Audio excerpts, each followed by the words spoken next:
드디어 올 시즌 프리미어리그 첫 유관중 라운드가 시작이 됐습니다. 웨스트햄이 맨유를 홈으로 불러들인 시합에도 2천여 관중이 경기를 지켜봤습니다. 네, 안녕하십니까, 볼리TV 서영입니다. 여러분 언제나 저 구독 많이 해주시고요. 오늘 맨유와 웨스트햄과 맨유의 경기 간단히 리뷰를 해보도록 하겠습니다. 웨스트햄 홈팬들에게는 모처럼의 직관, 하지만 행복한 경기인 것만은 아니었습니다. 경기 내용은 괜찮았어요. 하지만 후반전에 순식간에 좀 와르르 무너지면서 역전패를 당하고 말았습니다. 프리미어리그 10라운드 경기 맨유가 웨스트햄과의 런던 원정 시합에서 역전승을 거두면서 중간 순위 무려 4위로 껑충 뛰어올랐습니다. 올 시즌의 가장 높은 순위예요. 맨유. 지금 맨시티보다도 더 높은 위치로 올라와 있습니다. 프리미어리그 원정 9연승을 또 거뒀다는 것도 맨유에게 굉장히 좀 특이한 부분인데요. 원래 맨유가 이 올트래포드에서 굉장히 잘하는 팀인데 올 시즌 지난 시즌부터 굉장히 좀 원정 경기 성적이 좋습니다. 상승세를 계속 이어나가고 있는 맨유의 웨스트햄 원정 승리였습니다. 전반전과 후반전이 완전히 정반대인 그런 시합이었어요. 브루노 페르난데스의 어마어마한 영향력을 두 눈으로 확인할 수 있는 그런 시합이기도 했습니다. 사실 이 시합의 키는 웨스트햄한테 있었습니다. 선발 라인업을 5백으로 구축했던 모에스 감독, 수체크와 라이스 이 두 선수로 구성된 중원이 굉장히 효율적으로 압박도 하고 볼 처리도 빠르게 계속 처리하면서 스피디한 측면 전개를 가능하게 했고, 여기서 좋은 기회가 여러 차례 나왔습니다. 특히 오른쪽에 보엔의 돌파가 이 친구가 드리블 뚫었고요. 크로스에 조금 아쉬움이 있긴 했습니다만 굉장히 위협적인 전개, 쿠파라고 함께 이렇게 오른쪽을 나란히 나눠서 지배를 하면서 아주 인상적인 공격 장면들을 많이 만들어냈습니다. 하지만 확실히 골 결정력이 너무 좀 아쉬웠어요. 경기는 좀 잘 풀어갔는데 선제골이 나온 게 이제 전반 38분이거든요. 근데 그 전에 여러 차례 좀 기회가 있었던 걸 감안하면 굉장히 좀 늦게 터진 그런 골이었습니다. 코너킥 상황에서 라이스가 머리로 떨궈준 걸 이제 중원 파트너의 수체크가 발로 밀어 넣었는데, 이렇게 1대0으로 전반을 마쳤다는 것은 뭐 사실 괜찮은 성과이긴 한데 더 달아날 기회가 꽤 있었다는 점에서 보면 결과적으로 웨스트햄에게는 아주 아쉬움이 큰 경기였습니다. 그러니까 상위권에 올라가기 위해서는 확실히 결정력이 있는, 펀치가 있는 그런 스트라이커의 존재가 필요한데, 이 경기에서 이제 안토니오가 햄스트링 부상으로 빠졌거든요. 팀 내에서 가장 결정력이 좋은 선수가 빠진 상황에서 알레 22번의 알레 같은 경우에도 이날 뭐 별 찬스가 없기도 했습니다만 움직임에서 차이가 확실히 있었고요. 전체적으로 좀 웨스트햄 입장에서는 이날 전반전 슈팅 숫자가 12대 3이었습니다. 웨스트햄이 충분히 좀 한 골 정도는 더 앞서갈 수가 있었던 그런 경기가 아니었나 싶은데 결과적으로는 그러지 못했기 때문에 웨스트햄 입장에서는 승리로 가는 지름길이 분명 열려 있었던 경기였음에도 불구하고 좀 놓치고 말았습니다. 변화는 하프타임에 있었습니다. 하프타임이 지나면서 모든 게 바뀌었어요. 우선 맨유가 후반 시작과 함께 2명의 교체를 단행을 했는데요. 결정적으로 이게 아주 치명적인 선택이 됐습니다. 챔피언스 리그를 고려해서 선발에서 제외했었던 래시포드하고 무엇보다 브루노 페르난데스가 이제 하프타임에 투입이 됐습니다. 카바니 그리고 반더비크 선발로 나왔던 이 선수들을 빼고 그 자리에 투입을 했는데 결국 뭐 이 둘의 활약이 맨유에게 역전승을 안겨줬습니다. 승부처는 이제 후반 20분이었어요. 포그바의 벼락 같은 중거리 슈팅 골이었는데 딘 앤더슨 골키퍼가 길게 걷어찬 공이 웨스트햄 진영으로 넘어갔고, 이게 이어진 상황에서 브루노 페르난데스가 받아가지고 패스를 이제 뒤에 달려들던 포그바에게 줬는데, 포그바가 이거를 그냥 뭐 지체 없이 바로 정말 어마어마한 그런 중거리 슈팅으로 때려 넣었습니다. 아주 멋진 득점이었는데, 제가 이걸 승부처라고 한 것은 이게 결국 이제 이 장면이 결국 맨유의 승리로 이어진 결정적인 장면일 뿐만 아니라 논란이 아주 큰 그런 상황이었기 때문입니다. 보시면은 이제 핸더슨 골키퍼가 이제 길게 볼을 이제 걷어내는 그런 상황인데요. 저 그림상에서는 좀 공이 좀 앞으로 넘어가 있죠. 저 하얀 점 보이시죠? 사실 이게 부심이 딱 여기 서가지고 정확하게 목격을 하지 못했다면 판단이 굉장히 어려운 상황이었어요. 이게 정황상 라인 터치라인 바깥으로 나갔다가 들어온 걸로 보이는 그런 킥이었거든요. 핸더슨이 걷어낸 장면이.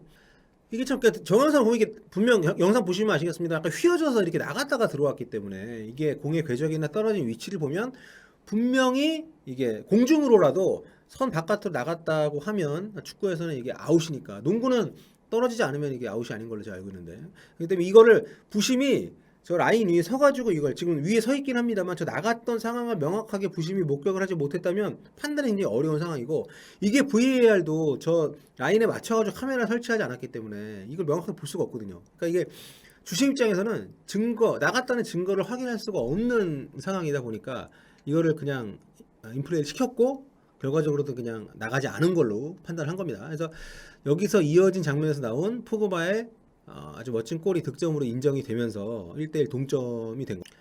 이 장면에서 동점골이 나오면서 맨유의 기세가 완전히 살아났습니다. 그린우드의 역전골이 경기 재개 1분 만에 나왔고요. 또 10분 뒤에는 래시포드가 세이비를 박는 골을 넣었어요. 그러니까 웨스트햄 입장에서는 동점골 내준 뒤로 우왕좌왕하다가 상대 역습이 말려가지고 완전히 휘말리면서 지금 페이스를 잃어버린 그런 셈이 됐습니다. 그러니까 좀 웨스트햄 입장에서 운이 없었다고 볼 수도 있습니다만 어쨌든 결과적으로 약간 상대가 휘몰아치는 상황에서 좀 버티는 힘이 부족했던 거. 개인적으로는 모에스 감독이 선수 교체 카드를 이때 좀 썼어야 되지 않나. 맨유가 2명이나 교체를 시키면서 그리고 마시알이 나가면서 맨유가 역전을 시켜버렸는데 마시알이 억제기였나? 아무튼 마시알이 햄스트링이 올라오면서 본인이 교체를 요청해가지고 경기 거의 60분 조금 지나면서 맨유가 교체 카드 3장을 다 쓴 상황이었거든요. 근데 결과적으로는 적절하게 교체 카드를 쓴 셈이 됐는데 아무튼 웨스트햄은 상대가 막 휘몰아치는 분위기로 갈 때 이걸 좀 한 박자 끊을 수 있는 그런 기회가 있었음에도 불구하고 결과적으로 좀 타이밍을 좀 놓치면서 좀 확실하게 좀 본인들의 어떤 리드를 지키거나 아니면 좀 버틸 수 있는 힘을 잡지 못하지 않았나. 좀 뒤늦게 선수 교체 공격적인 변화를 줬습니다만 너무 좀 늦었고요. 이미 2골 차가 된 상황에서 맨유가 잠궈버렸기 때문에 웨스트햄 입장에서는 경기 운영의 묘가 좀 아쉬웠다. 제 생각에 모이스 감독이 그 포그바 골 장면에 많이 좀 열받아가지고 거기 좀 약간 좀 꽂혀 있었던 게 아닌가. 타이밍을 좀 확실히 놓쳤습니다.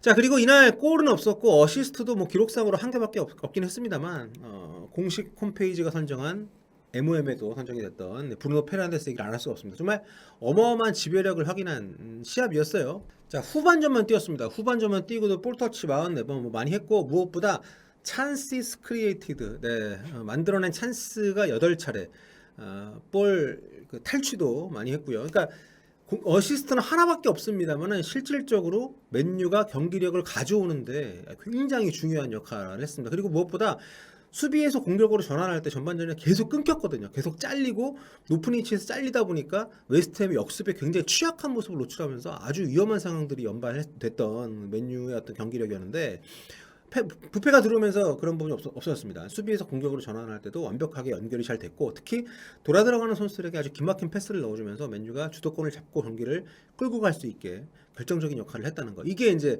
브루노 페르난데스의 이날 어떤 그 지배력. 그러니까 하프타임에 부패가 들어가는 순간 맨유가 지배력을 가지고 왔다는 걸 확실하게 알 수 있는 그런 수치들입니다. 그러니까 정말 이 팀은 부패가 있고 없고 차이가 너무 많이 납니다. 후반에 부패가 공격을 이끌어 주니까 웨스트햄이 또 물러나게 되면서 맨유 입장에서는 수비적으로도 확실하게 좀 도움을 좀 받을 수 있었기 때문에 그러니까 이게 이런 선수가 있다는 건 맨유에게 축복이긴 합니다만 부패가 없을 때 완전히 그 찌부러지는 이런 맨유의 어떤 중원에서의 장악력 부족. 그러니까 포그바 같은 경우도 골을 넣긴 했습니다만 좀 전체적으로 키핑 좋고 또 결정력이 있는 모습을 보여주긴 합니다만 이 선수가 전성기 때 비교하면 후방에서 공격적으로 전개를 할 때 나가는 패스의 질 자체가 오늘 굉장히 안 좋았기 때문에 결과적으로 부패에 대한 의존도가 높다는 것이 맨유의 고질적인 올 시즌에 문제가 되고 있다는 것을 좀 보여주지 않았나. 그래서 좀 그런 점이 승리는 했고 역전승을 했기 때문에 전체적인 팀 분위기는 많이 살아나긴 했겠습니다만 맨유의 올 시즌 아주 큰 고민이 될 것 같습니다. 자, 현재 순위표 보도록 하겠습니다. 자, 맨유는 4위까지 올라왔습니다. 맨시티도 이번 라운드 풀럼을 잡으면서 일단 5위까지 올라왔고요. 내려가 있던 좀 명문 구단들이 좀 올라오고 있는 그런 상황인데 여기 보시면은 웬만한 팀들 다 상위에 이름이 올라와 있는데 유일하게 안 보이는 팀이 있죠. 그건 바로 14위로 내려가 있는 아스날입니다. 아스날이 이제 1위 팀 토트넘하고 이제 북런던 더비를 치르게 되는데 이 경기 굉장히 좀 기대가 많이 되고요. 자, 맨유와 웨스트햄의 경기 간단히 리뷰해봤고요. 여러분 앞으로도 맨유 경기는 종종 입중계 한번 해보도록 할게요. 많이 놀러 오시고요. 다음 시간에 또 뵙겠습니다. 여러분 빠빠.